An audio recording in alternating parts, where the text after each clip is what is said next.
এবার আজান বন্ধ করতে যাচ্ছে ডেনমার্ক। দেশজুড়ে মুসলিম নারীদের হিজাব ও নেকাব নিষিদ্ধ করার পর নতুন করে এমন সিদ্ধান্ত ব্যাপক বিতর্কের জন্ম দিয়েছে। কিন্তু একের পর এক কেন এমন মুসলিম বিদ্বেষী সিদ্ধান্ত নিচ্ছে ড্যানিশ সরকার, বিস্তারিত জানাচ্ছেন সাদিয়া সিদ্দিকা।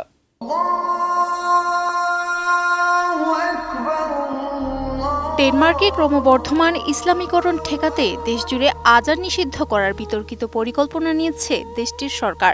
সম্প্রতি ডেনিশ সংবাদ সংস্থা রিটজাউকে দেওয়া এক বিশেষ সাক্ষাৎকারে এই তথ্য জানিয়েছেন ডেনমার্কের অভিবাসন মন্ত্রী মর্তেন বদস্কভ। পরবর্তীতে বিষয়টি আন্তর্জাতিক মহলে ব্যাপক আলোচনার জন্ম দেয়। সাক্ষাৎকারে অভিবাসন মন্ত্রী স্পষ্ট করেই বলেছেন যে তথাকথিত এই ইসলামীকরণ ডেনমার্কের জনপরিসরের একটি বড় অংশ দখল করে নিচ্ছে, যা কোনোভাবেই মেনে নেওয়া হবে না। বর্তমানে ডেনমার্কের জনসংখ্যার প্রায় ৫% ইসলাম ধর্মাবলম্বী এবং মুসলিমরাই এখন দেশটির বৃহত্তম সংখ্যালঘু সম্প্রদায়ে পরিণত হয়েছে।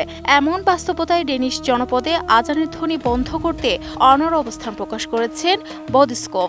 রেডজাউকে দেওয়া সাক্ষাৎকারে তিনি সাফ জানিয়ে দেন, ডেনমার্কের বাড়িঘরের ছাদ থেকে আজানের আহ্বান শোনা যাওয়া উচিত নয়।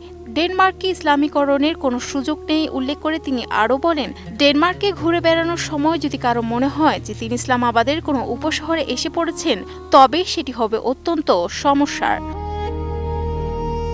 নোভা এলইডি টিভি, ঝকঝকে ছবি, নিখুঁত শব্দ, 5 বছরের ওয়ারেন্টি। নোভা মানি সঠিক মান, নিশ্চিত সেবা। অভিবাসন মন্ত্রীর এই বিতর্কিত মন্তব্য এমন এক সময় সামনে এলো যখন প্রধানমন্ত্রী মেটে ফ্রেডেরিকসেনের সরাসরি নির্দেশে দেশটিতে অভিবাসন নীতি ব্যাপকভাবে কঠোর করা হচ্ছে। ইউরোপীয় ইউনিয়নের সদস্য রাষ্ট্রগুলোর মধ্যে বর্তমানে ডেনমার্কের অভিবাসন নীতিকেই সবচেয়ে কঠোর বলে বিবেচনা করা হয়। এই কড়া নীতির ধারাবাহিকতায় চলতি 2026 সালের শুরুর দিকে পার্লামেন্টে আইন পাশ করে দেশজুড়ে মুখ ঢাকা, হিজাব ও নেকাব সম্পূর্ণ নিষিদ্ধ করে ডেনমার্কের সরকার। এরই পরবর্তী ধাপ হিসেবে এবার আজান নিষিদ্ধের পরিকল্পনা এগুচ্ছে। তবে এই পরিকল্পনা পুরোপুরি বাস্তবায়ন করার ক্ষেত্রে ডেনিশ সরকারের সামনে কিছু বড় ধরনের আইনি চ্যালেঞ্জ রয়েছে।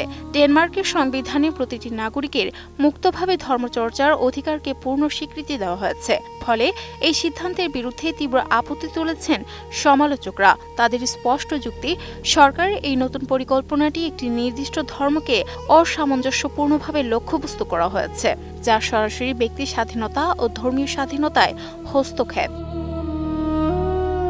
অবশ্য বিশ্লেষকদের ধারণা, সমালোচকদের এই আইনি লড়াই কিংবা সাংবিধানিক বাধা ডেনমার্ক সরকারের সামনে খুব একটা শক্তিশালী প্রতিরোধ গড়ে তুলতে পারবে না। কারণ সাম্প্রতিক বছরগুলোতে পুরো ইউরোপ জুড়ে অভিবাসী বিরোধী ও উগ্র ডানপন্থী মনোভাব উদ্বেগজনক পর্যায়ে পৌঁছেছে, যেখানে আজান, হিজাব বা নেকাব পরিধানের মতো ইসলামিক প্রথাগুলো প্রতিনিয়ত তীব্র রাজনৈতিক ও সামাজিক সমালোচনার মুখে পড়ছে। ফলে আইনি জটিলতা কাটিয়ে এই নিষেধাজ্ঞা কার্যকর করা ড্যানিশ প্রশাসনের জন্য সময়ের ব্যাপার মাত্র। সাদিয়া সিদ্দিকা, এটিএন নিউজ।